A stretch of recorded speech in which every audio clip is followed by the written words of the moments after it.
Good morning students. पिछली class में हमने देखा था युग्मक जनन कि मानव में युग्मक जनन की प्रक्रिया किस प्रकार से होती है। नर में शुक्राणु जनन की प्रक्रिया हमने पढ़ ली थी और मादा में अंड जनन की प्रक्रिया हमने पढ़ ली थी।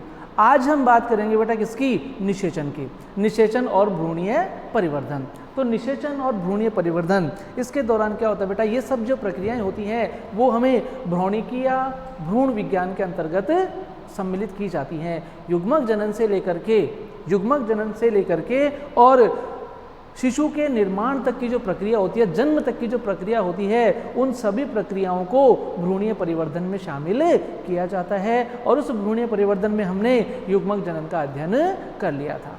ठीक है, अब बात करते हैं बेटा किसकी? निषेचन की। तो निषेचन से पहले हम बात करेंगे बेटा किसकी? सबसे पहले जो होती है वो बेटा क्या? मैथुन क्रिया।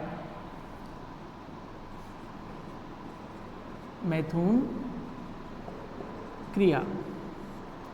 मैथुन क्रिया बेटा, मैथुन क्रिया जो होती है वह ये जो होती है बेटा नर और मादा दोनों प्राणियों के बीच में की जाती है। और ये ऐसी प्रक्रिया होती है जिसके दौरान नर जो है अपना शिश्न मादा योनि में प्रवेश कराता है। किसके लिए? अपने वीर्य को स्थानांतरित करने के लिए। नर अपना शिश्न मादा योनि में स्थानांतरित करता है, प्रवेशित कराता है। किस कार्य के लिए? वीर्य सेचन के लिए। और इस प्रक्रिया को अपन क्या कहते हैं बेटा? इसको अपन कहेंगे मैथुन क्रिया। और मैथुन क्रिया के दौरान क्या होता है बेटा? मैथुन क्रिया के दौरान होता है वीर्य सेचन। मैथुन क्रिया के दौरान क्या होता है? वीर्य सेचन। और वीर्य सेचन का क्या मतलब हो गया कि नर अपने वीर्य को या अपने शुक्राणु को मादा जनन पथ में प्रवेशित कराता है। तो नर के द्वारा वीर्य या शुक्राणु को मादा जनन पथ में स्थानांतरित करने की जो प्रक्रिया होती है वो कहलाती है वीर्य सेचन। क्या कहलाएगी बेटा? वीर्य सेचन। और मान लीजिए कि किसी नर में ये क्षमता नहीं होती है या फिर उसमें शुक्राणु का निर्माण कम होता है, किसी प्रकार की कोई समस्या है, तो उनके लिए एक अलग से युक्ति की होती है, उसको कहते हैं हम कृत्रिम वीर्य सेचन। कृत्रिम वीर्य सेचन वह प्रक्रिया होती है जिसमें नर के शुक्राणुओं को कृत्रिम रूप से बिना मैथुन क्रिया, कृत्रिम रूप से किसी दूसरे साधन के द्वारा मादा जनन पथ में प्रवेशित कराया जाता है। तो कृत्रिम रूप से वीर्य या शुक्राणु को मादा जनन पथ में स्थानांतरित करने की जो प्रक्रिया होती है उसे हम कहेंगे कृत्रिम वीर्य सेचन। ठीक है बेटा। अब हम बात करते हैं वीर्य सेचन के बाद में कि जब वीर्य सेचन होता है तो वीर्य सेचन के दौरान हम मनुष्य की बात करते हैं बेटा कि वीर्य सेचन के दौरान जो होता है वो एक स्खलन की प्रक्रिया होती है। स्खलन कहेंगे इसको हम। स्खलन के दौरान जो बेटा कितने 3 से 4 मिलीलीटर ml 3 से 4 ml वीर्य को स्खलित किया जाता है। 3 से 4 ml वीर्य को स्खलित किया जाता है। और इस स्खलित 3 से 4 ml वीर्य में लगभग 300 से 400 मिलियन क्या होते हैं? शुक्राणु उपस्थित होते हैं। बात समझ आ गई ना? ठीक है। अब ये जो शुक्राणु है, अब ये शुक्राणु प्रवेश कर गए कहाँ पर? मादा जनन पथ में। और मादा जनन पथ में प्रवेश करने के पश्चात इनमें प्रक्रिया होगी कौन सी? निषेचन की। कौन सी प्रक्रिया होगी? निषेचन की प्रक्रिया होगी। तो अगर हम देखें बेटा ये जो निषेचन की जो प्रक्रिया होती है, अब बात करें किसकी? निषेचन। निषेचन का मतलब क्या होता है? क्या परिभाषा है निषेचन की?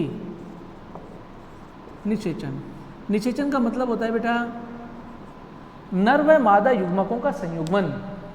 नर व मादा युग्मकों के संयुग्मन को हम क्या कहते हैं? निषेचन। नर व मादा युग्मक मतलब शुक्राणु और अंडाणु के मिलने की प्रक्रिया को या शुक्राणु अंडाणु के जुड़ने की प्रक्रिया, संयुग्मन की जो प्रक्रिया होती है उस प्रक्रिया को हम कहेंगे निषेचन। वो प्रक्रिया क्या कहलाती है? निषेचन की प्रक्रिया। ठीक है। तो अगर हम बात करते हैं बेटा आगे यहाँ पर निषेचन की प्रक्रिया, तो जो प्राणी होते हैं अलग अलग प्राणियों में ये जो निषेचन होता है वो 2 प्रकार का। कितने प्रकार का निषेचन पाया जाता है? प्राणियों में 2 प्रकार का निषेचन पाया जाता है। एक होता है बाह्य निषेचन, एक तो होता है बाह्य निषेचन और दूसरा होता है आंतरिक निषेचन। आंतरिक निषेचन। पहला है बाह्य निषेचन। ऐसा निषेचन जो मादा शरीर के बाहर संपन्न होता है, ऐसा निषेचन जो मादा शरीर के बाहर होता है उसे अपन कहते हैं बाह्य निषेचन। और बाह्य निषेचन की जो प्रक्रिया होती है वो ज़्यादातर कहाँ पे, जल में पाई जाती है। मतलब जितने भी लगभग जलीय जीव होते हैं उन सभी लगभग सभी जलीय जीवों में कुछ को छोड़ करके उनमें क्या बाह्य निषेचन पाया जाता है, और उनमें अंडाणु और शुक्राणु का जो संयुग्मन होता है वो जल में किया जाता है। इसमें किया जाता है जल में। इसका मतलब कि ऐसा निषेचन की वह प्रक्रिया जो शरीर के मादा शरीर के बाहर संपन्न होती है वो कहलाती है बाह्य निषेचन। और दूसरे से जलीय जीवों के अंदर अगर हम बात करते हैं बेटा आंतरिक निषेचन, आंतरिक निषेचन ऐसा निषेचन जो कि मादा शरीर के अंदर या फिर ये कह सकते हैं कि मादा की अंडवाहिनियों में संपन्न होता है वो कहलाता है आंतरिक निषेचन। और मनुष्य और स्तनधारी जो होते हैं उनमें बेटा कैसा निषेचन पाया जाता है, उनमें अधिकतर कौन सा, आंतरिक निषेचन ही पाया जाता है। ठीक है, तो निषेचन कितने प्रकार का हो गया, 2 प्रकार का हो गया, एक बाह्य निषेचन और दूसरा आंतरिक निषेचन। ठीक है, अब ये जो निषेचन है बेटा बाह्य निषेचन और आंतरिक निषेचन, अब मनुष्य में ये निषेचन किस प्रकार से होता है, मतलब ये कह सकते हैं कि ये निषेचन के कौन कौन से पद होते हैं। तो हम बात करेंगे बेटा किसकी, निषेचन के पद कि निषेचन की प्रक्रिया किस प्रकार से संपन्न होती है। ठीक है बेटा, तो सबसे पहले अगर अपन बात करते हैं कि सबसे पहला है बेटा इसका सबसे पहला जो पद होगा वो कौन सा होगा, शुक्राणु का अंडाणु तक पहुंचना। शुक्राणु का अंडाणु तक पहुंचना पहला पद होगा, शुक्राणु का अंडाणु तक पहुंचना। ठीक है, तो इसके लिए क्या है बेटा, सबसे पहले किसकी प्रक्रिया होती है, वीर्य सेचन। क्या होती है, वीर्य सेचन। वीर्य सेचन नर के द्वारा किया जाता है कि नर अपने शुक्राणु कहाँ पे, मादा जनन पथ में स्थानांतरित करता है। और मादा जनन पथ में स्थानांतरित होने के पश्चात ये जो शुक्राणु है इनमें निषेचन की क्षमता नहीं होती है। इसका मतलब कि ये मादा जनन पथ में जो शुक्राणु होते हैं वो निषेचन की क्षमता को अर्जित करते हैं। बात समझ में आ गई ना, कि जब मादा जनन पथ में वो गमन कर रहे होते हैं तो उस दौरान उनमें किसकी क्षमता उत्पन्न होती है, निषेचन करने की क्षमता उत्पन्न होती है। और शुक्राणु के द्वारा निषेचन की क्षमता को अर्जित करना क्या कहलाता है, योग्यतार्जन। इसका मतलब कि योग्यतार्जन की जो प्रक्रिया होती है वो मादा जनन पथ में संपन्न होती है। और योग्यतार्जन वह प्रक्रिया है जो एक शुक्राणु को निषेचन की क्षमता प्रदान करती है। बात समझ आ गई ना, तो पहले वीर्य सेचन के दौरान क्या होता है, योग्यतार्जन की प्रक्रिया होती है। अब एक वीर्य सेचन के दौरान बेटा कितने, लगभग 300 से 400 मिलियन शुक्राणु क्या किए जाते हैं, मुक्त किए जाते हैं। 300 से 400 मिलियन शुक्राणु मुक्त किए जाते हैं, लेकिन उनमें से 100 शुक्राणु ही, केवल कितने बेटा, केवल 100 शुक्राणु ही गर्भाशय से होते हुए फैलोपियन नलिका तक पहुंच पाते हैं। तो बाकी के जो शुक्राणु होते हैं उनका क्या होता है, बाकी के जो शुक्राणु होते हैं उनको बेटा वो नष्ट हो जाते हैं। किसके कारण, नंबर एक तो नष्ट होते हैं वो किसकी, मादा जनन पथ की अम्लीयता के कारण, मादा जनन पथ की अम्लीयता के कारण। और कुछ शुक्राणुओं को नष्ट कर दिया जाता है, ये जो गर्भाशय या मादा जनन पथ की जो कोशिकाएं होती हैं उनके द्वारा उनको भक्षण कर लिया जाता है, उनका भक्षण करके उनको नष्ट कर दिया जाता है। एक तो किससे नष्ट हुए, मादा जनन पथ की अम्लीयता के कारण, उसको नष्ट कर दिया जाता है। और दूसरा जो है वो मादा जनन पथ की जो कोशिकाएं होती हैं वो भक्षकाणु क्रिया के द्वारा उनको खा जाती है, नष्ट कर देती हैं। इस प्रकार से जो है वो 300 से 400 मिलियन शुक्राणुओं में से केवल 100 शुक्राणु ऐसे होते हैं जो निषेचन स्थल तक पहुंच पाते हैं। बात समझ आ गई ना। और अगर हम देखें कि इनकी जो गति होती है, इसकी बेटा हम बात करें किसकी, इन शुक्राणुओं की जो गति होती है वो किस गति से गमन करते हैं, तो यहाँ पे देखो बेटा ये जो होता है वो इनकी स्पीड 1 से 4 मिलीमीटर प्रति मिनट, मतलब 1 मिनट में वो 1 से 4 मिलीमीटर तक दौड़ पाते हैं, 1 से 4 मिलीमीटर तक वो दौड़ पाते हैं। ठीक है, और जैसा कि मैंने बताया था कि एक स्वस्थ मनुष्य के लिए 60% शुक्राणु 60% शुक्राणु कैसे होने चाहिए? सामान्य आकार व संरचना वाले होने चाहिए और इन 60% शुक्राणुओं में से 40% शुक्राणु तीव्र गतिशीलता वाले होने चाहिए। बात समझ में आ गई ना? इस प्रकार से केवल कितने 100 शुक्राणु ही अंडवाहिनियों तक पहुंच पाते हैं। ठीक है, और ये जो प्रक्रिया होती है बेटा, ये जो होता है ये लगभग 5 से 6 घंटे में पूर्ण होता है। शुक्राणु का अंडाणु तक पहुंचना जो होता है वो कितने 5 से 6 घंटे में पूर्ण होता है।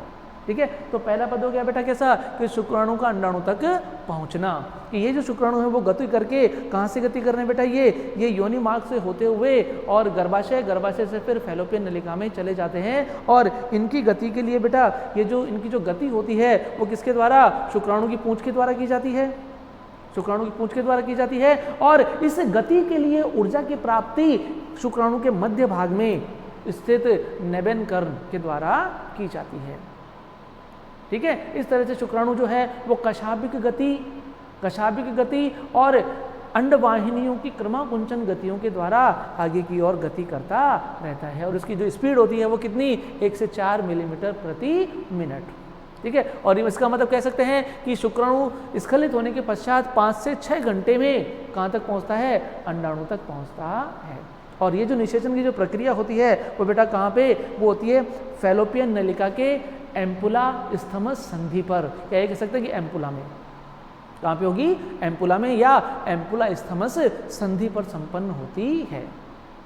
बात समझ आ गई ना? ठीक है, तो क्योंकि बेटा यहाँ पे इस तरफ से क्या हो रहा है? एक तरफ से गर्भाशय से होते हुए फैलोपियन नलिका में कौन जा रहा है? शुक्राणु, और वहां से अंडोत्सर्ग के पश्चात अंडाणु जो है वो फैलोपियन नलिका से होते हुए कहाँ किस तरफ? विपरीत दिशा में गर्भाशय की तरफ जा रहा है। मतलब दोनों की जो गतियां हैं वो विपरीत दिशा में होती हैं। शुक्राणु जो होता है वो किस तरफ गति कर रहा है बेटा? गर्भाशय से अंडवाहिनियों की तरफ गति कर रहा है और जो अंडाणु होता है वो अंडवाहिनी से गर्भाशय की तरफ गति करते हैं और दोनों का मिलन कहाँ पे होता है बेटा? दोनों मिलते हैं कहाँ पर? एम्पुला स्थमस संधि पर, और वहीं पर निषेचन की प्रक्रिया होती है। अगर कहीं और जगह पर इनका मिलन हो जाता है या अंडाणु शुक्राणु मिल जाते हैं तो निषेचन की प्रक्रिया संपन्न नहीं होती है। निषेचन की प्रक्रिया केवल एम्पुला में या एम्पुला स्थमस संधि पर ही संपन्न होती है। बात समझ आ गई? तो पहला पद हो गया कौन सा बेटा? शुक्राणु का अंडाणु तक पहुंचना। इस प्रकार से जो है वो शुक्राणु कहाँ तक पहुंच गया? अंडाणु तक पहुंच गया। ठीक है, अब बात करते हैं बेटा कि शुक्राणु का अंडाणु में प्रवेश होना। कि मान लीजिए कि हम बात करते हैं कि ये हमारा अंडाणु, ठीक है, इसके चारों तरफ है कौन? ज़ोना पेलुसिडा, ये एन हमारा केंद्रक है, ये हमारा द्वितीयक अंडाणु है। ठीक है बेटा, और इसके चारों तरफ जो है वो क्या है बेटा? इसमें है एक स्तरोर होता है, इसको अपन कहते हैं कोरोना रेडिएटा। जब हमने अंडाणु की संरचना देखी थी तो इस प्रकार से होती है। ये इसका अंडाणु और कैसा होता है मानव में? द्वितीयक अंडाणु। ठीक है, ये बेटा कौन? कोरोना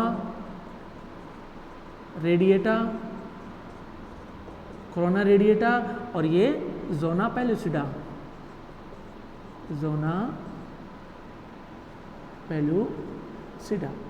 ये स्तर पाए जाते हैं अंडाणु के चारों तरफ। यहाँ तक मान लीजिए कि ये कौन पहुँच गया? यहाँ पर ये शुक्राणु अंडाणु के पास पहुँच गया। जब पहले पद में क्या हो गया? यहाँ तक ये पहुँच गया। अब क्या होगा बेटा? अब इसका दूसरा पद होगा कि शुक्राणु का अंडाणु में प्रवेश होना। ये जो शुक्राणु है इस अंडाणु में क्या करेगा? प्रवेश करेगा। ठीक है, तो दूसरा पद कौन सा हो गया? पहला पद तो हो गया कि शुक्राणु अंडाणु तक पहुंच गया, उसके बाद में ये जो अंडाणु है, ये जो शुक्राणु है वो उस अंडाणु में क्या करेगा? प्रवेश करेगा। वो कैसे करेगा? देखते हैं हम यहाँ पर बेटा कि जैसे कि पहले बताया था हमने कि ये जो शुक्राणु होता है उसके ऊपर क्या पाया जाता है? एक्रोसोम। क्या पाया जाता है? एक्रोसोम। एक्रोसोम की बाहरी सतह पर एक विशेष प्रकार की प्रोटीन पाई जाती है जिसको अपन कहते हैं एंटी फर्टिलाइजिन। क्या कहेंगे बेटा? Anti fertilizin. अब इस दौरान क्या होता है कि ये जो अंडाणु की जो कोशिका झिल्ली होती है इसके ऊपर कौन सा पदार्थ स्रावित किया जाता है? फर्टिलाइजिन। अंडाणु की बाह्य सतह पर कौन सा पदार्थ स्रावित किया जाता है? फर्टिलाइजिन। अब होता क्या है कि ये एंटी फर्टिलाइजिन और फर्टिलाइजिन जो होते हैं वो जाति विशिष्ट होते हैं और ये दोनों एक दूसरे से आकर क्या होते हैं? जुड़ जाते हैं। मतलब शुक्राणु का एंटी फर्टिलाइजिन अंडाणु के फर्टिलाइजिन को पहचान कर उसके साथ जुड़ जाता है। ठीक है। और यहाँ जैसे ही वो उसके साथ जुड़ता है तो बेटा जैसे हमने बताया कि मानव में जो रुका हुआ विभाजन है वो निषेचन के बाद में प्रारंभ होता है अंडजनन का, हमने पढ़ा था। तो यहाँ पर ये रुका हुआ विभाजन फिर से प्रारंभ हो जाता है, जो कि किस में रुका था बेटा, किस में रुका था, मेटाफेज में, मेटाफेज सेकंड में, मेटाफेज सेकंड में रुक गया था। तो यहाँ पे अब ये रुका हुआ विभाजन प्रारंभ हो जाता है और ये जो द्वितीयक अंडाणु में किसमें परिवर्तित होना प्रारंभ हो जाता है, ये बेटा अंडाणु में, ये किसमें परिवर्तित होना शुरू हो जाता है, अंडाणु में। तो यहाँ पे बेटा क्या देखते हैं हम कि जो शुक्राणु और अंडाणु एक दूसरे के साथ संपर्क में आते हैं और जैसे कि और इसका क्या होता है, इसका जो एक्रोसोम है बेटा एक्रोसोम फट जाता है। जैसे कि बताया था कि एक्रोसोम में क्या पाया जाता है, जल अपघटनीय एंजाइम। एक्रोसोम में क्या पाया जाता है, जल अपघटनीय एंजाइम पाए जाते हैं और जल अपघटनीय एंजाइम जो होते हैं क्या करते हैं, ये अंड झिल्लियों को गलाने का काम करते हैं, अंड झिल्लियों को गलाने का कार्य करते हैं। इसका मतलब कि जैसे इसके संपर्क में आता है एक्रोसोम फट जाएगा और एक्रोसोम में जल अपघटनीय एंजाइम, और अगर अपन बात स्तनियों की बात करें या मनुष्य की बात करें तो उसके अंदर हाइलुरोनिडेज एंजाइम पाया जाता है जो कि इन अंड झिल्लियों को गलाने का कार्य करता है। ठीक है। इसके अलावा बेटा अगर हम बात करते हैं कि यहाँ पे देखो कौन सी परत है, दो, एक तो है जोना पेलिसुडा और दूसरी है कोरोना रेडिएटा, जोना पेलिसुडा और कोरोना रेडिएटा। तो एक्रोसोम जब टूटेगा तो क्या होगा बेटा कि इस जोना पेलिसुडा को गलाने के लिए, इस जोना पेलिसुडा को गलाने के लिए एंजाइम होता है एक्रोसिन। जोना पेलिसुडा एक्रोसिन एंजाइम के द्वारा गलाई जाती है, जबकि कोरोना रेडिएटा कोरोना भेदक एंजाइम के द्वारा गला दी जाती है। बात समझ में आ गई ना कि अगर अपन बात करें बेटा किसकी, कि ये जो है अंड झिल्लियों को गलाता है कौन, जल अपघटनीय एंजाइम जो कि शुक्राणु के एक्रोसोम में उपस्थित होता है। तो जो जोना पेलिसुडा है वो तो किसके द्वारा गलाई जाती है, एक्रोसिन के द्वारा, और कोरोना भेदक एंजाइम, कोरोना भेदक जो एंजाइम होता है वो कोरोना रेडिएटा को गला देता है, उसको गलाने का कार्य करता है। बात समझे ना, उसको गला दिया। चलो अब उसको गलाने के बाद में क्या होता है कि ये गल गए और उसके बाद में क्या बेटा, जो अंडाणु शुक्राणु है वो अंडाणु में प्रवेश कर जाता है। तो शुक्राणु का कौन सा भाग, तो अगर अपन बात करें मनुष्य की तो मनुष्य में शुक्राणु का सिर भाग और मध्य भाग प्रवेश कर जाते हैं। सिर भाग और मध्य भाग क्या होते हैं, इस अंडाणु में प्रवेश कर जाते हैं। तो पहली प्रक्रिया क्या हो गई बेटा, पहली हो गई शुक्राणु का अंडाणु तक पहुंचना, दूसरी हो गई शुक्राणु का अंडाणु में प्रवेश होना, कि किस प्रकार से जो है वो उसमें प्रवेश करता है। ठीक है, यहाँ पे प्रवेश हो गया। अब प्रवेश होने के बाद में जो तीसरा पद होता है वो होता है बेटा ओवलकुटीय क्रियाएं। क्या होता है, ओवलकुटीय अभिक्रियाएं जो होती हैं। और ओवलकुटीय अभिक्रियाएं जो होती हैं वो बेटा ऐसी अभिक्रियाएं जो होती हैं कि निषेचन के मतलब अंडाणु में शुक्राणु के प्रवेश करने के पश्चात जो प्रक्रियाएं होती हैं उन सभी प्रक्रियाओं को सम्मिलित रूप से क्या कहा जाता है, उन सभी को हम कहते हैं ओवलकुटीय अभिक्रियाएं। बात समझ में ना, वलकुटीय अभिक्रियाएं। ठीक है। अब इस वलकुटीय अभिक्रिया में क्या होता है बेटा कि इसमें होता है ये जैसे ही अंडाणु में शुक्राणु प्रवेश करता है तो इसमें वलकुटीय कोशिकाएं जो होती हैं, वलकुटीय कोशिकाएं एक वलकुटीय पदार्थ का निर्माण करती हैं। और इन वलकुटीय कोशिकाएं जो होती हैं, ये वलकुटीय कोशिकाएं क्या एक किसका निर्माण करती, किसके निर्माण में सहायक होती हैं, निषेचन झिल्ली के। मतलब ये कह सकते हैं कि इस अंडाणु के चारों तरफ किसका निर्माण हो जाता है, एक विशेष प्रकार की झिल्ली का निर्माण हो जाता है। और उस विशेष प्रकार की झिल्ली को अपन कहते हैं निषेचन झिल्ली। क्या कहेंगे, निषेचन झिल्ली। और ये जो निषेचन झिल्ली होती है इसका कार्य क्या होता है, इस निषेचन झिल्ली का कार्य होता है बेटा कि ये दूसरे शुक्राणुओं को अंडाणु में प्रवेश करने से रोकती है। इसका मतलब कि केवल एक ही शुक्राणु अंडाणु में प्रवेश कर पाता है, एक ही शुक्राणु अंडाणु में प्रवेश। तो जैसे ही वो एक शुक्राणु प्रवेश करता है इसके चारों ओर किसका निर्माण हो जाता है, किसका बेटा, निषेचन झिल्ली का निर्माण हो जाता है। और निषेचन झिल्ली निर्मित होते ही दूसरा शुक्राणु उसमें प्रवेश नहीं कर पाता है। बात समझ में आ गया ना। तो केवल एक शुक्राणु, हाँ ये हो सकता है कि कभी कभी दो शुक्राणु प्रवेश कर सकते हैं, लेकिन वो एक साथ प्रवेश कर सकते हैं। लेकिन अगर हम बात करें बेटा कि एक शुक्राणु अगर प्रवेश करे तो दूसरा शुक्राणु प्रवेश नहीं कर पाता है। क्यों, निषेचन झिल्ली का निर्माण हो जाता है।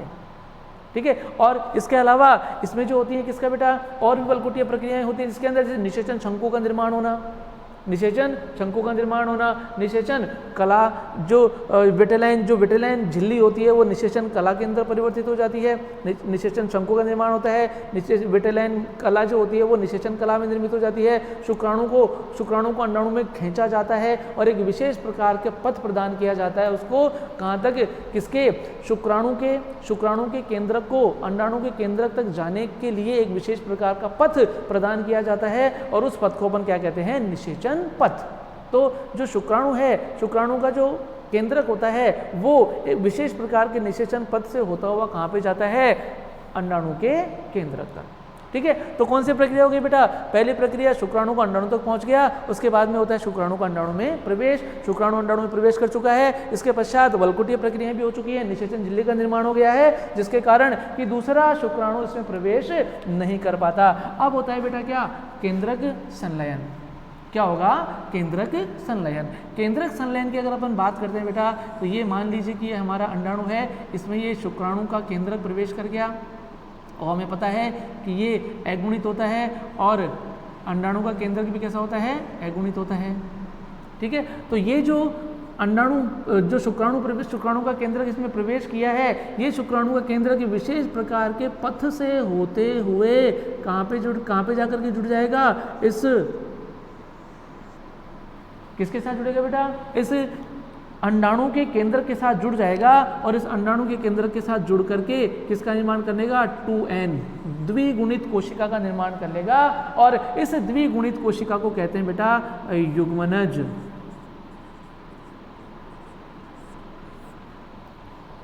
मतलब कि निषेचन की प्रक्रिया के फलस्वरूप बने हुए कोशिका क्या, द्विगुणित कोशिका क्या कहलाती है, युग्मनज कहलाती है। और युग्मनज क्या होती है, कोशिका होती है और इसी कोशिका से संपूर्ण जीव का निर्माण होता है। इसलिए हम कोशिका को जीवन के संरचनात्मक और क्रियात्मक इकाई कहते हैं, क्योंकि प्रत्येक प्राणी का जो जीवन होता है वो इसी एक कोशिका युग्मनज से प्रारंभ होता है। इस प्रकार से जो बेटा ये जब दो केंद्रक आपस में जुड़ते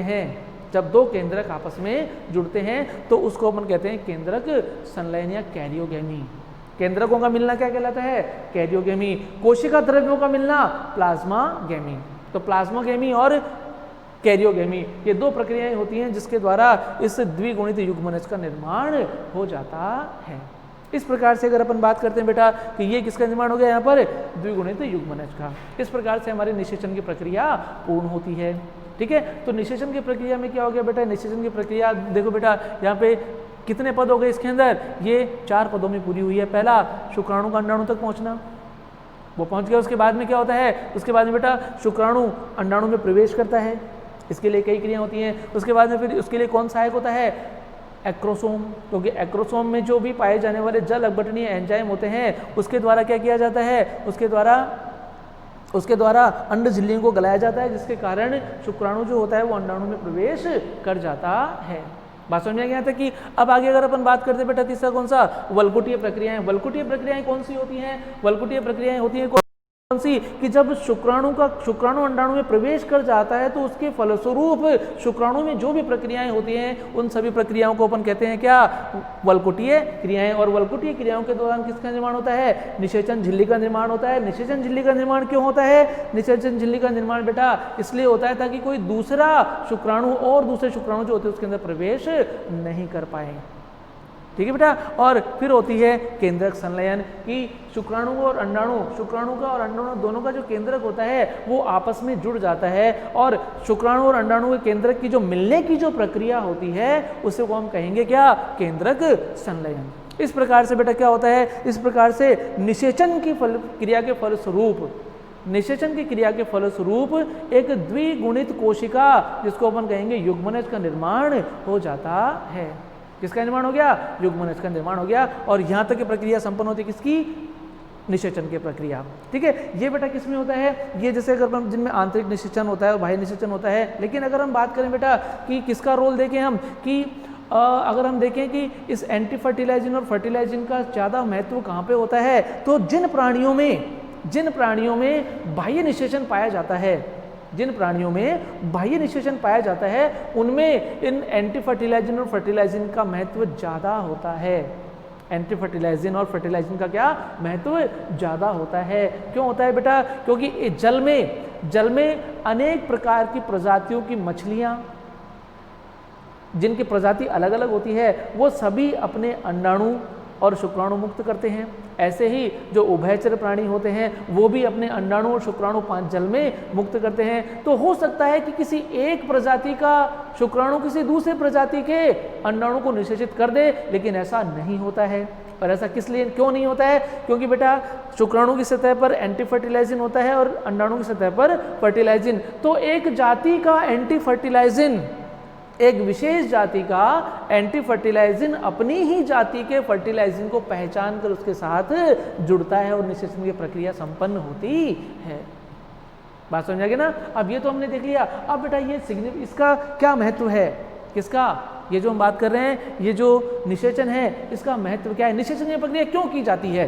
क्यों होती है बेटा निषेचन की प्रक्रिया? तो पहला अगर अपन बात करें कि निषेचन की प्रक्रिया ये होती है कि इसके लिए एक तो अगर अपन बात करें कि एक प्रजाति में गुणसूत्रों की संख्या निश्चित बनी रहती है।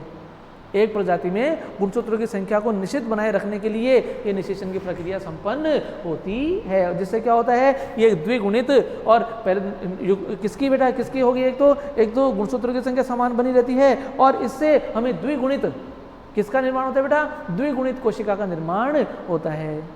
अगुणित कोशिका परिवर्तित नहीं हो पाती है, इसलिए किसका निर्माण होगा? द्विगुणित कोशिका का निर्माण हो जाता है। बात समझ आ गई ना? इस तरह से जो है ये हम किसकी प्रक्रिया, हमने बात कर ली बेटा निषेचन की प्रक्रिया। और निषेचन की प्रक्रिया के फलस्वरूप किसका निर्माण हो गया?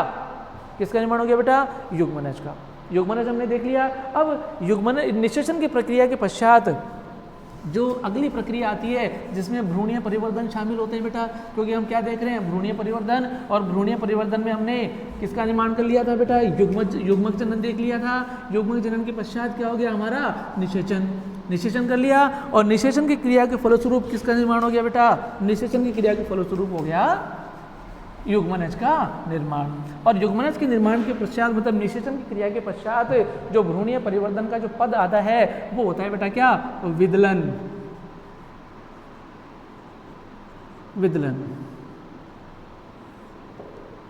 निषेचन के पश्चात कौन सा पद आता है? विदलन। क्या होता है विदलन? देखो निषेचन की प्रक्रिया के फलस्वरूप क्या बन गया बेटा? एक युग्मनज का निर्माण हो गया, द्विगुणित युग्मनज का निर्माण हो गया।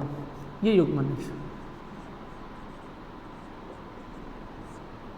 युग्मनज बेटा क्या होता है? ये जाइगोट जो एक कोशिका होती है, इस एक कोशिका में किसकी प्रक्रिया होगी बेटा? इसमें विदलन की प्रक्रिया होगी। क्या होगी? इसके अंदर विदलन की प्रक्रिया संपन्न होगी। अब ये विदलन की प्रक्रिया कैसे होगी? तो बेटा विदलन जो होता है जैसे ये कैसा है बेटा? ये एक कोशिका है। हमारा शरीर कैसा होता है? बहुकोशिकीय। प्राणियों के शरीर कैसे होंगे? बहुकोशिकीय। तो अगर हम बात करें कि बहुकोशिकीय, इसका मतलब है कि इनमें कोशिका विभाजन होगा।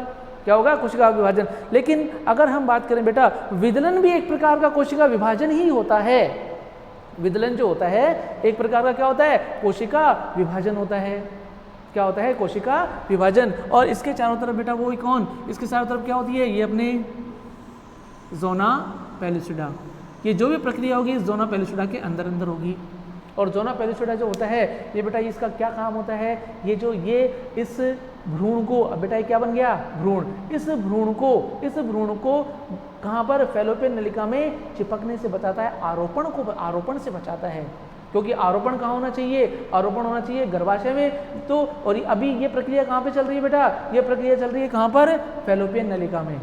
ये प्रक्रिया निषेचन की प्रक्रिया भी कहाँ पे हो रही है? फैलोपियन नलिका में। अब ये विदलन की प्रक्रिया भी कहाँ पे होगी? फैलोपियन नलिका में। तो विदलन जो होता है बेटा, विदलन एक प्रकार का समसूत्री विभाजन होता है। विदलन एक प्रकार का समसूत्री विभाजन होता है, लेकिन फिर भी ये समसूत्री विभाजन से अलग है। विदलन समसूत्री विभाजन होता है क्योंकि इसमें गुणसूत्रों की संख्या कैसी होती है? समान होती है। ये विदलन एक प्रकार का समसूत्री विभाजन होता है।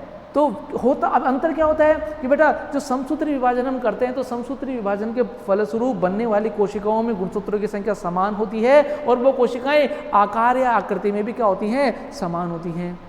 आकार और आकृति में भी कैसे होती हैं? समान होती हैं। लेकिन अगर हम बात करें किसकी? विदलन। तो विदलन एक प्रकार इस प्रकार का समसूत्री विभाजन होता है जिसमें कोशिका की संख्या तो बढ़ती है कोशिका की संख्या बढ़ेगी, गुणसूत्रों की संख्या समान रहेगी, लेकिन प्रत्येक विभाजन के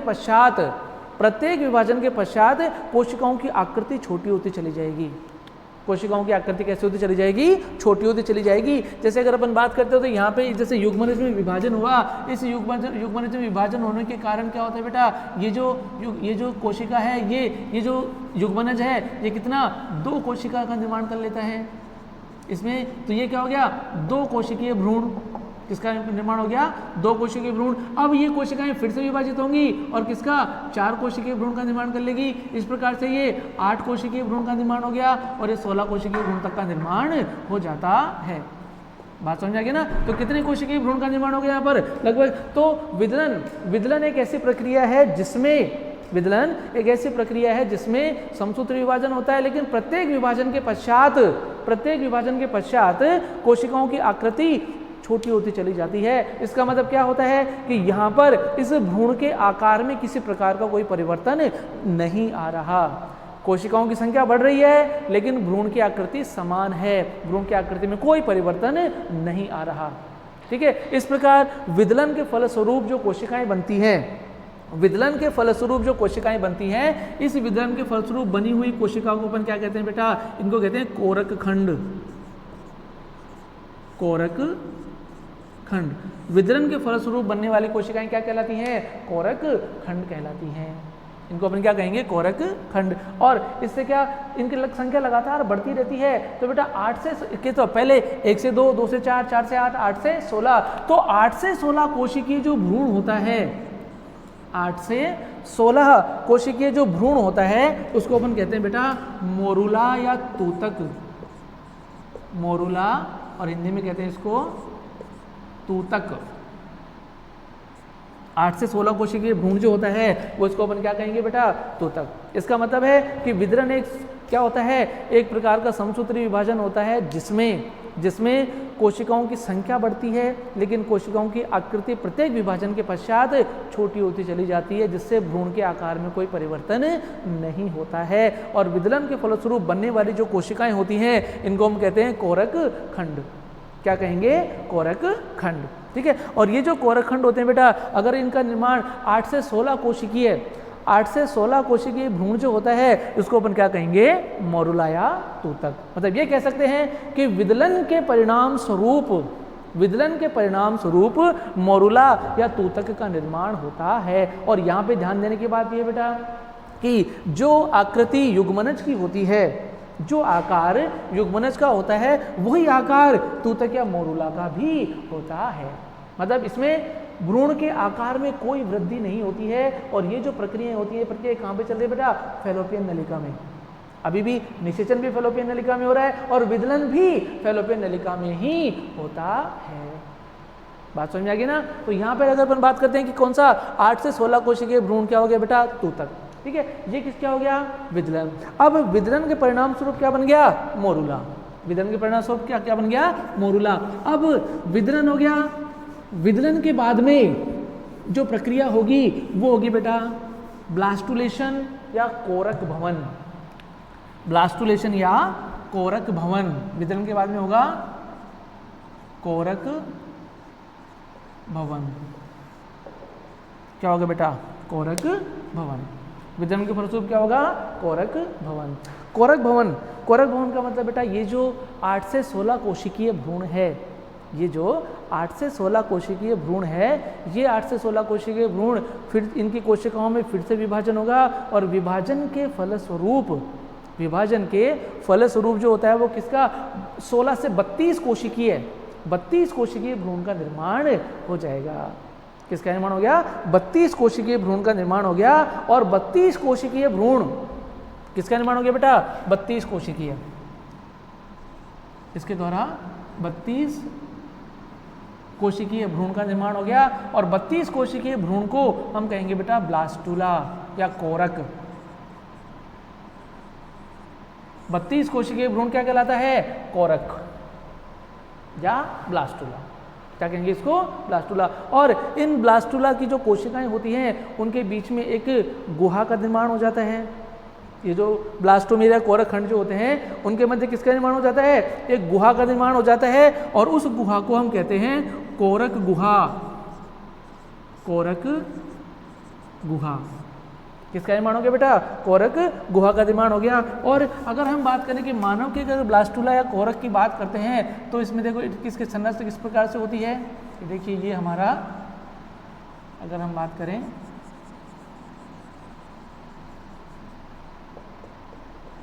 इन कोशिकाओं की व्यवस्था, इन 32 कोशिकाओं की व्यवस्था इस प्रकार से हो जाती है कि एक बाहरी आवरण का निर्माण हो गया, यहाँ पर एक गुहा का निर्माण हो गया, यहाँ पे हमारा ये जो कोशिकाएं बनी हैं बेटा ये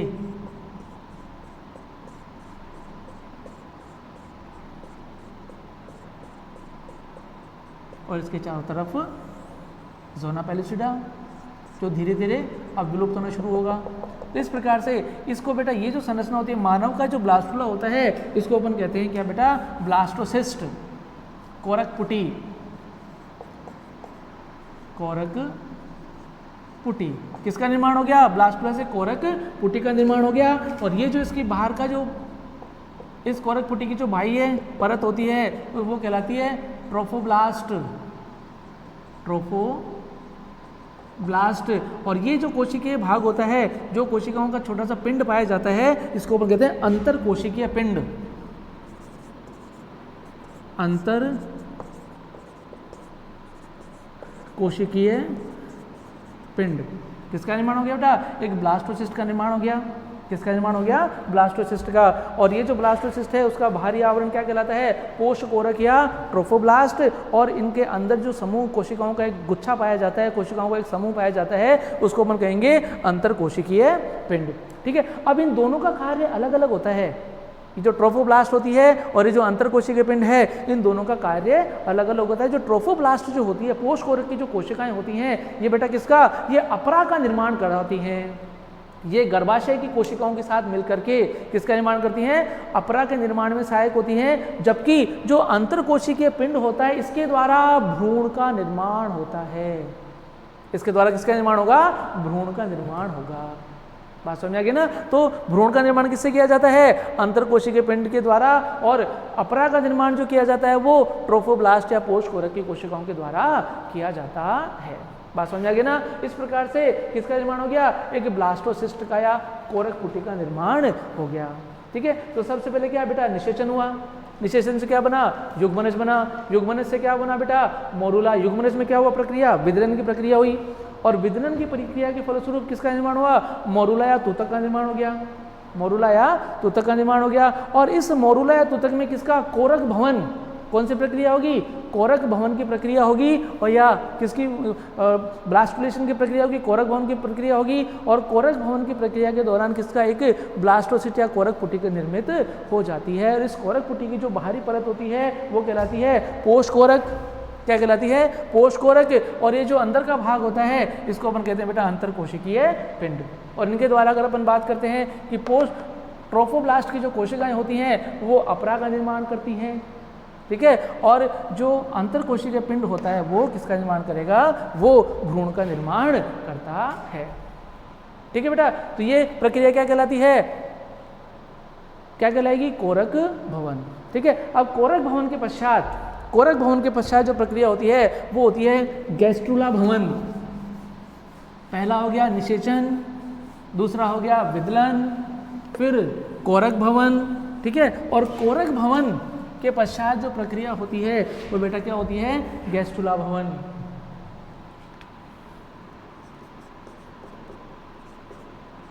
गैस्ट्रुला भवन क्या कहलाती है? गैस्ट्रुला भवन। इस दौरान क्या होता है बेटा? गैस्ट्रुला का निर्माण होता है। किसका निर्माण होता है? गैस्ट्रुला का निर्माण होता है। और इस दौरान क्या होता है बेटा? ये जो कोरक खंड होते हैं, जो ब्लास्टोमियर्स जो होते हैं, इनके द्वारा किसका निर्माण होता है? 3 जनन स्तरों का निर्माण किया जाता है। मतलब गैस्ट्रुला भवन ऐसी प्रक्रिया होती है जिसमें 3 जनन स्तरों का निर्माण किया जाता है। तो कोरक खंडों के द्वारा 3 जनन स्तर निर्मित होते हैं। और वो जो 3 जनन स्तर कौन से होते हैं बेटा? एक्टोडर्म, मीजोडर्म और एंडोडर्म। जी, गैस्ट्रुला भवन ऐसी प्रक्रिया होती है जिसके दौरान जो कोशिकाएं होती हैं कोरक भवन, कोरक खंड जो होते हैं या कोशिकाएं जो होती हैं उनमें मोर्फोजेनेटिक मूवमेंट्स होती हैं, संरचना विकास गतियाँ, उनमें क्या होती है, संरचना विकास गतियाँ होती हैं। और ये जो कोशिकाएं संरचना विकास गतियाँ करके और 3 जनन स्तरों का निर्माण कर लेती हैं, जिनमें एक्टोडर्म, मेसोडर्म और एंडोडर्म निर्मित हो जाती है। बात समझ आएगी ना। अब अगर अपन बात करते हैं बेटा कि ये किसकी बात करी हमने, ये हमने गैस्ट्रुला भवन तक की बात कर ली, और किसका निर्माण हो गया, यहाँ पे निर्माण कर लिया हमने किसका, 3 जनन स्तरों का। और हमें पता है बेटा कि हमारे शरीर के जितने भी अंग होते हैं, जितने भी अंग तंत्र होते हैं, वो सभी इन्हीं जनन स्तरों के द्वारा बने हुए होते हैं, इन्हीं जनन स्तरों के द्वारा निर्मित होते हैं कि इनका निर्माण किस प्रकार से होता है।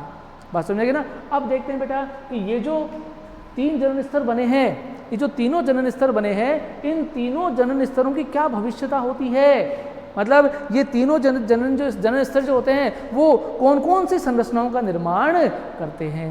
कि अब आप आगे देखेंगे बेटा कि इनके द्वारा ये जो तीनों जनन स्तर होते हैं, एक्टोडर्म, मेसोडर्म और एंडोडर्म, ये हमारे शरीर के कौन कौन से अंगों का निर्माण करती है।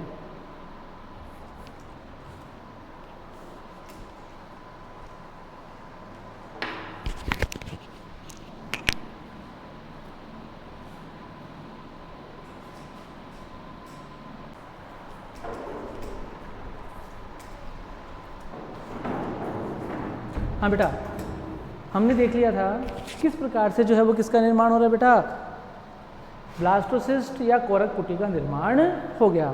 अब ये जो कोरक पुटी निर्मित हुई है किसके दौरान बेटा, कोरक भवन के दौरान कोरक पुटी निर्मित हुई, और कोरक पुटी किससे क्या बना, गैस्ट्रुला।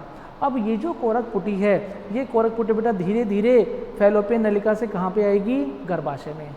कहाँ पे आएगी, गर्भाशय में। और गर्भाशय की दीवार से आकर के अगर हम बात करते हैं, जैसे कि ये हमारे गर्भाशय की दीवार है, ये फैलोपियन नलिका, इस प्रकार से हमने बनाया था कि ये हमारा ये गर्भाशय, ठीक है। यहाँ से कौन आ रहा है बेटा, यहाँ से ये सारी प्रक्रियाएं, निषेचन, विदलन, कोरक भवन, गैस्ट्रुलेशन, सारी प्रक्रियाएं कहाँ पे हो रही है बेटा, ये हो रही है फैलोपियन नलिका में। तो यहाँ से जो ब्लास्टोसिस्ट निर्मित हुई है, ये जो कोरक पुटी निर्मित हुई है, ये कोरक पुटी आकर के गर्भाशय की दीवार के साथ चिपक जाती है।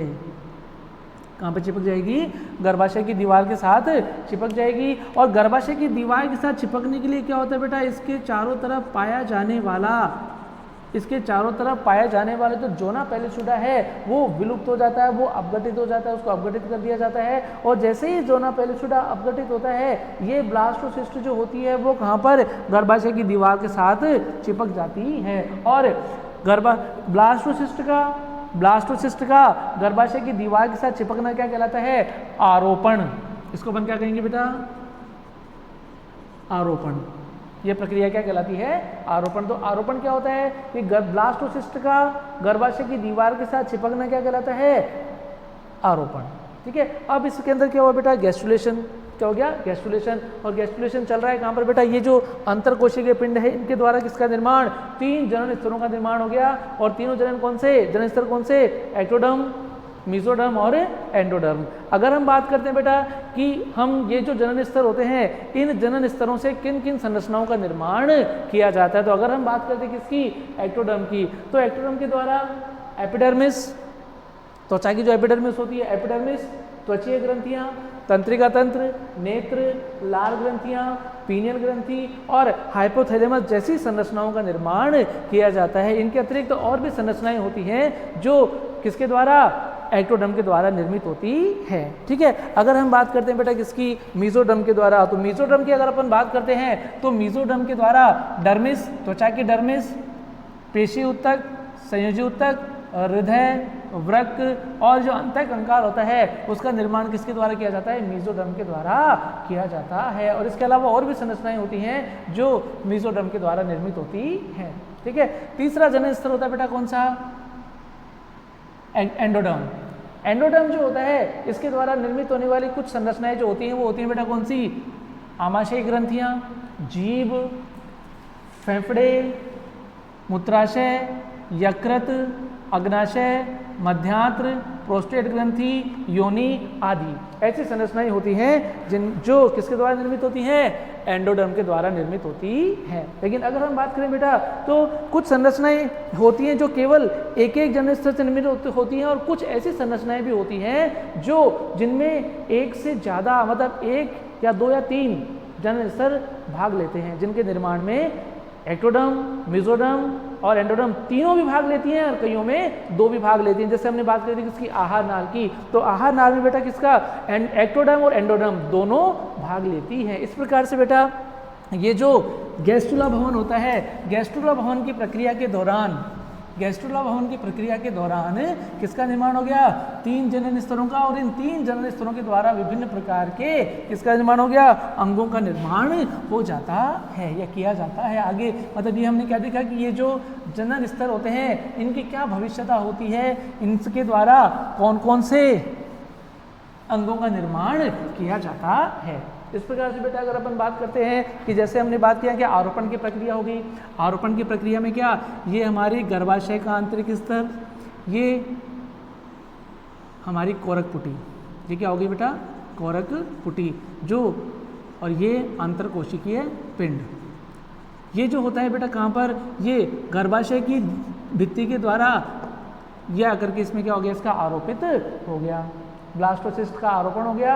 अब क्या होता है, आरोपण के पश्चात ये जो ट्रोफोब्लास्ट की जो कोशिकाएं होती हैं इनमें बेटा अंगुलीनुमा प्रवर्ध निकलना प्रारंभ हो जाते हैं, अंगुलीनुमा प्रवर्ध निकलना प्रारंभ हो जाते हैं। इन अंगुलीनुमा प्रवर्धों को कहते हैं बेटा कॉरियोनिक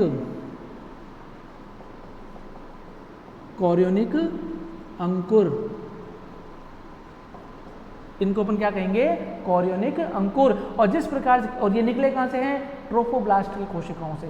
ट्रोफोब्लास्ट की कोशिकाएं जिन्होंने जो गर्भाशय की भित्ति के साथ चिपक गई हैं उनसे अंगुलीनुमा प्रवर्ध निकलते हैं, उनसे क्या निकलेंगे, अंगुलीनुमा प्रवर्ध निकलेंगे। और ये जो अंगुलीनुमा प्रवर्ध होते हैं इनको अपन कहते हैं कॉरियोनिक विलाई। और इसी प्रकार से गर्भाशय की दीवार के द्वारा जो गर्भाशय की जो कोशिकाएं होती हैं इनसे भी किसका निर्माण होता है, इनसे भी अंगुलीनुमा प्रवर्ध निकलते हैं जिनको अपन कहते हैं गर्भाशयी अंकुर,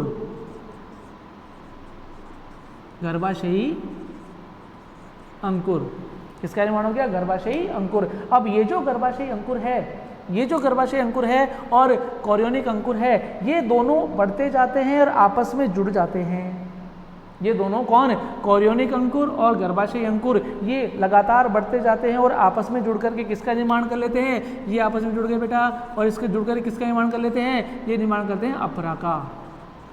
किसका निर्माण कर लेते हैं, अपरा का। तो अपरा का जो निर्माण होता है वो ट्रोफोब्लास्ट की कोशिकाओं द्वारा निर्मित कॉरियोनिक अंकुर और गर्भाशय की दीवार के द्वारा निर्मित किसके, गर्भाशयी अंकुर के जुड़ने से बनती है।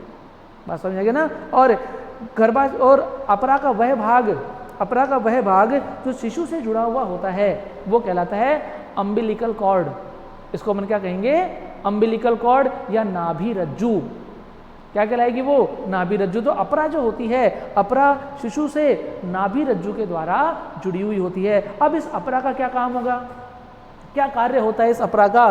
तो अपरा जो होता है बेटा, जैसे कि मनुष्य का जो अंडाणु होता है वो कैसा अपीतिकी प्रकार का होता है, मतलब उसमें किसी प्रकार का कोई पोषक पदार्थ नहीं होता है। तो अब ये जो परिवर्तित भ्रूण है, इस परिवर्तित भ्रूण को पोषण तो चाहिए, ठीक है। और ये जो पोषण वो किसके द्वारा प्रदान किया जाता है, अपरा के द्वारा।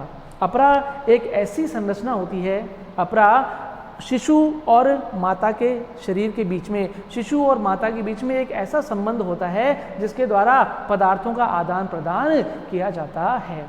लाभदायक पदार्थ या पोषक पदार्थ और ऑक्सीजन जो होती है वो माता के शरीर से शिशु के शरीर में स्थानांतरित की जाती है, और शिशु के शरीर में बनने वाले जो अपशिष्ट पदार्थ होते हैं उनको भी इसी अपरा के द्वारा माता के शरीर में स्थानांतरित किया जाता है। इस प्रकार से ये जो अपरा होती है ये आदान प्रदान किया जाता है, कुछ पदार्थों का आदान प्रदान माता और शिशु के शरीर के बीच में जिन पदार्थों का आदान प्रदान किया जाता है, और वो पदार्थ कैसे होते हैं कि माता के शरीर से लाभदायक पदार्थ स्थानांतरित होते हैं शिशु के शरीर में, और शिशु के शरीर से माता के शरीर में अपशिष्ट पदार्थ का स्राव किया जाता है या स्थानांतरित किया जाता है।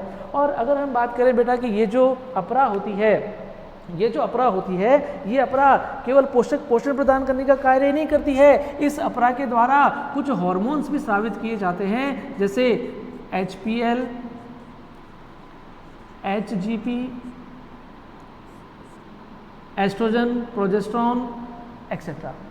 ये कुछ हार्मोन होते हैं, मतलब ये अपरा जो होती है वो एक तरह से अंतःस्रावी ग्रंथि के रूप में भी कार्य करता है। ये इससे HCG, कौन से हार्मोन स्रावित होते हैं? HCG, HPL और यहाँ तक कि रिलैक्सिन हार्मोन भी अपरा के द्वारा स्रावित किया जाता है, जो कि शिशु में प्रसव की प्रक्रिया के लिए आवश्यक होता है। तो ये जो अपरा होती है ये पोषक पदार्थ प्रदान करने के साथ साथ ये अंतःस्रावी ग्रंथि के रूप में भी कार्य करती है। और बेटा ये जो हार्मोन होते हैं, जैसे बात करते हैं कि HCG जो हार्मोन होता है, ये इसके द्वारा पता चलता है कि गर्भधारण हुआ है या, तो गर्भधारण की पहचान करने के लिए जिस हार्मोन का परीक्षण किया जाता है वो हार्मोन होता है HCG। कौन सा होता है? HCG। ठीक है, HCG के द्वारा हम ये पता कर सकते हैं, क्योंकि मूत्र के साथ उत्सर्जित भी किया जाता है, तो मूत्र यूरिन टेस्ट के द्वारा हम पता कर सकते हैं कि अगर यूरिन में HCG पाया जाता है, इसका मतलब है कि वो स्त्री गर्भ धारण कर चुकी है। तो ये गर्भ अवस्था का पता लगाने के लिए जो हार्मोन होता है वो कौन सा होता है? HCG, जो किससे स्रावित किया जाता है? ये बेटा स्रावित किया जाता है अपरा के द्वारा। ठीक है, अब हम जानते हैं बेटा कि मानव की जो गर्भावधि होती है वो कितनी? 9 महीने की होती है, लगभग 270 से 280 दिन, मतलब लगभग 9 महीने की होती है। अब ये जो 9 महीने के दौरान ये जो भ्रूण के शरीर का निर्माण होता है, शरीर में अंगों का जो निर्माण होता है वो किस प्रकार से होता है? ठीक है, तो अगर अपन बात करते हैं बेटा यहाँ पर कि अंग निर्माण की प्रक्रिया कौन से सप्ताह में या कौन सा महीने में किस प्रकार से होती है, तो यहाँ पर हम देखते हैं कि तीसरे से छठे सप्ताह में तंत्रिका खांच का निर्माण हो जाता है, हृदय का निर्माण प्रारंभ हो जाता है, फेफड़ों व वृक्कों का निर्माण प्रारंभ हो जाता है, जिससे वृक्क व फेफड़े धीरे धीरे दिखाई देना प्रारंभ हो जाते हैं। ठीक है, ये किसमें हो गया बेटा? ये तीसरे से छठे सप्ताह की बात हो रही है, तीसरे से छठे सप्ताह के अंदर। अब बात करते हैं छठे से 8वें सप्ताह में। छठे से 8वें सप्ताह के दौरान बाह्यकरणों का विकास प्रारंभ हो जाता है और यकृत में RBC का निर्माण प्रारंभ हो जाता है। यकृत में RBC निर्मित होना प्रारंभ हो जाती है, डायफ्राम का निर्माण प्रारंभ हो जाता है और अस्थि निर्माण की प्रक्रिया भी प्रारंभ हो जाती है। और इस दौरान जो है वो हृदय विकसित होकर के और धड़कना शुरू कर देता है, और इसकी जो बीट होती है, हार्ट बीट होती है, हृदय की धड़कन जो होती है वो 167 धड़कन प्रति मिनट के हिसाब से वो धड़कना प्रारंभ कर देता है। बात समझ आएगी ना कि हृदय जो होता है वो विकसित हो जाता है और 167 धड़कन प्रति मिनट के दर से धड़कना प्रारंभ कर देता है। ये किसकी बात होगी बेटा? ये बात करें कहाँ पर? ये छठे से 8वें सप्ताह के अंदर। अब बात करते हैं बेटा किसमें? 90 से और 12वें सप्ताह। किसकी बात करें यहाँ पर? 90 से 12वें सप्ताह की अगर अपन बात करते हैं तो इस सप्ताह में इस समय के दौरान क्या होता है बेटा? इस शिशु के हाथ और पैरों में गतियाँ प्रारंभ हो जाती हैं, जब इनकी पलकें बंद रहती हैं और इनमें बाह्य लिंग विकसित हो जाते हैं। क्या विकसित हो जाते हैं? बाह्य लिंग विकसित हो जाते हैं। तो मतलब इस समय के दौरान हमें ये पता चल सकता है कि गर्भ में लड़का है या लड़की है। क्यों? क्योंकि यहाँ पर ये बाह्य लिंग विकसित हो जाते हैं। अब और इसके अलावा जो शिशु होता है वो अंगूठा चूसना प्रारंभ कर देता है। इस समय के दौरान शिशु अंगूठा चूसना प्रारंभ कर देता है और अधिकतर 70 से 80% केसों में ये जो शिशु होता है वो दायां अंगूठा चूसना प्रारंभ करता है। इसके अलावा इस समय के दौरान होठ व नाक विकसित हो जाती है, होठों और नाक का विकास भी हो जाता है। अब बात करते हैं तीसरे से चौथे महीने की बात कर रहे हैं, तो यहाँ पे महीने आगे बेटा तीसरे से चौथे महीने के बीच में इसमें स्वाद कलिकाएं विकसित हो जाती हैं, दांतों का निर्माण प्रारंभ हो जाता है और जो शिशु में शिशु हलचल करना, हिलना डुलना प्रारंभ कर देता है। और ये जो हिलना डुलना होता है वो मादा शिशु में अधिक होता है। मादा शिशु जो होती है उसमें हलचल अधिक होती है और जो नर शिशु होता है उसके अंदर हलचल कम होती है। इसके बाद में बात करते हैं बेटा कि चौथे से छठे महीने में श्वसन तंत्र विकसित हो जाता है और सिर पर बाल निकल जाते हैं। या सिर पर बाल विकसित हो जाते हैं। और अगर अपन बात करें बेटा किसकी, ये जो छठे महीने तक लगभग सभी अंग तंत्रों का निर्माण पूर्ण हो जाता है। लेकिन सारे के सारे अंग तंत्र कैसे होते हैं, तो बेटा अल्प विकसित होते हैं। क्या होते हैं, अल्प विकसित होते हैं। निर्माण तो हो जाता है लेकिन कैसे होते हैं, अल्प विकसित। आगे के जो 3 महीने आएंगे, छठे महीने से लेकर के जन्म तक की जो प्रक्रिया होती है, जो समय होता है, उस समय के दौरान क्या होता है बेटा, उस समय के दौरान ये जो शिशु है, ये शिशु के जो अपरिपक्व अंग होते हैं उनमें परिपक्वता आती है। और इसके अलावा मस्तिष्क का तीव्र विकास होता है। मस्तिष्क का विकास तीव्र गति से होता है। आंखों पर बैरोनियां विकसित हो जाती हैं, पलकें खुल जाती हैं और अंग तंत्रों का परिपक्वन हो जाता है। और शरीर पर, पहले तो सिर पर रोम थे, अब शरीर पर भी रोम निकल आते हैं या शरीर पर भी रोम का विकास हो जाता है। इस प्रकार से अगर अपन बात करते हैं कि बेटा किसमें संपूर्ण 9 महीने के दौरान इस तरह से पूरा जो है शिशु विकसित हो जाता है। और अल्प विकसित जो शिशु होता है, अल्प विकसित शिशु जिसमें पूरे अंग तंत्रों का विकास हो गया लेकिन परिपक्व नहीं हुआ है, उसको अपन कहते हैं बेटा फीटस। तो बेटा 3 अवस्थाएं होती हैं, एक तो भ्रूण होता है, एक फीटस होता है, एक परिपक्व शिशु होता है। भ्रूण में किसी अंग का निर्माण नहीं हो चुका होता है और फीटस में अंग तंत्रों का निर्माण तो हो चुका होता है लेकिन वो अपरिपक्व होते हैं। लेकिन जो कि छठे महीने तक कहलाता है। छठे महीने के बाद का जो शिशु होगा, छठे महीने के बाद की जो अवस्था होगी उसको होगी शिशु अवस्था। और उस अवस्था में बेटा क्या होता है, वो अवस्था जो होती है उसमें किसका परिपक्वन होता है, उसको फीटस कहेंगे। और उस फीटस के अंग तंत्रों का पूर्ण विकास होने के पश्चात वो शिशु कहलाएगा। इस प्रकार से बेटा हम क्या कह सकते हैं कि इस 9 महीने के अंदर जो होता है वो इन सभी अंग तंत्रों का विकास हो जाता है। आगे देखेंगे बेटा किसको, आगे देखेंगे ये जो 9 महीने के बाद में जब शिशु पूरी तरह से परिपक्व हो गया तो उसका शरीर से बाहर किस प्रकार से निष्कासन होता है। मतलब आगे देखेंगे हम प्रसव की प्रक्रिया और दुग्ध निर्माण, दूध का निर्माण और प्रसव की प्रक्रिया।